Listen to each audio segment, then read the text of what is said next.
बातमी नाशिकमधून आहे। नाशिकमध्ये उद्या सिंहस्थ कुंभमेळ्याच्या पार्श्वभूमीवर नाशिक महापालिकेचा मेगा इव्हेंट पार पडणार आहे। कुंभमेळा मंत्री गिरीश महाजन यांच्या हस्ते विविध विकास कामांचं भूमिपूजन आणि भव्य वृक्षारोपण सोहळ्याचं आयोजन करण्यात आलंय। नाशिकच्या इतर मंत्र्यांना सुद्धा या कार्यक्रमाचं निमंत्रण देण्यात आलंय। सकाळी 9 वाजता मखमलाबाद परिसरामध्ये हैदराबादहून आणलेल्या झाडांचा वृक्षारोपण सोहळा पार पडेल। यानंतर शहरामध्ये टप्प्याटप्प्यानं 15,000 वृक्ष लावली जातील। तर नाशिकमध्ये उद्या सिंहस्थ कुंभमेळ्याच्या पार्श्वभूमीवर नाशिक महापालिकेचा मेगा इव्हेंट हा पार पडणार आहे। कुंभमेळा मंत्री गिरीश महाजन यांची या कार्यक्रमासाठी प्रमुख उपस्थिती असेल आणि या निमित्तानं विविध विकास कामांचं भूमिपूजन आणि भव्य वृक्षारोपण सोहळ्याचं आयोजन करण्यात आलेलं आहे। या कार्यक्रमासाठी इतर मंत्र्यांना सुद्धा निमंत्रण देण्यात आले, त्यामुळे इतर कोणते नेते मंडळी यासाठी उपस्थित राहतात हे पाहणं महत्त्वाचं असेल।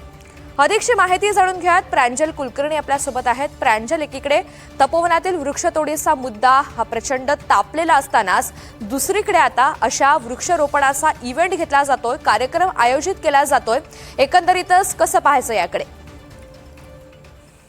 ऋतुजा, आपण जर बघितलं तर महापालिकेची आचारसंहिता कधीही लागू होईल अशी सध्याची परिस्थिती आहे आणि त्याच पार्श्वभूमीवरती कुठेतरी या मेगा इव्हेंटचं आयोजन हे करण्यात आलेलं आहे। आपण जर बघितलं तर उद्या 2 मुख्यतः कार्यक्रम होणार आहेत। सकाळी 9 वाजता मखमलाबाद परिसरामध्ये वृक्षारोपणाचा सोहळा हा पार पडणार आहे। या सोहळ्याला कुंभमेळा मंत्री गिरीश महाजन असतील, साधू महंत देखील उपस्थित राहणार आहेत। जी हैदराबादवरून वृक्ष आणलेले आहेत त्याची टप्प्याटप्प्याने लागवड ही केली जाणार आहे।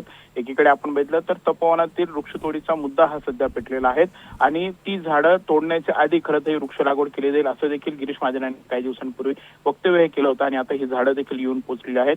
उद्या त्याची लागवड ही होणार आहे। तर दुसरीकडे 11 वाजता म्हणजे हा कार्यक्रम झाल्यानंतर सकाळी 11 वाजता कालिदास कला मंदिरामध्ये विविध विकास कामांचं भूमिपूजन होणार आहे। यामध्ये 227 कोटींचं मलनिस्सरण व्यवस्था विकसित करण्याचं भूमिपूजन, 225 कोटी रुपयांचं मलनिस्सरण व्यवस्था विकसित करणे, 237 कोटी रुपये खर्चून कुंभमेळ्यासाठी शहरातील प्रमुख 7 रस्त्यांची विकास कामे अशा या कामांचं विकास कामांचं भूमिपूजन हे होणार आहे। यामध्ये आपण बघितलं तर छगन भुजबळ असतील किंवा माणिकराव कोकाटे, नरेश झिरवाळ, दादा भुसे जे नाशिकचे मंत्री आहेत त्यांचं देखील पत्रिकेत नाव हे देण्यात आलेलं आहे। त्यामुळे आता हे मंत्री देखील उपस्थित राहणार का हे देखील पाहणं महत्त्वाचं ठरेल। मात्र उद्याचा हा महापालिकेचा मेगा इव्हेंट आहे। आचारसंहिता लागण्यापूर्वीच हे सर्व कामे खरं तर मार्गी लावण्याचा प्रयत्न आहे।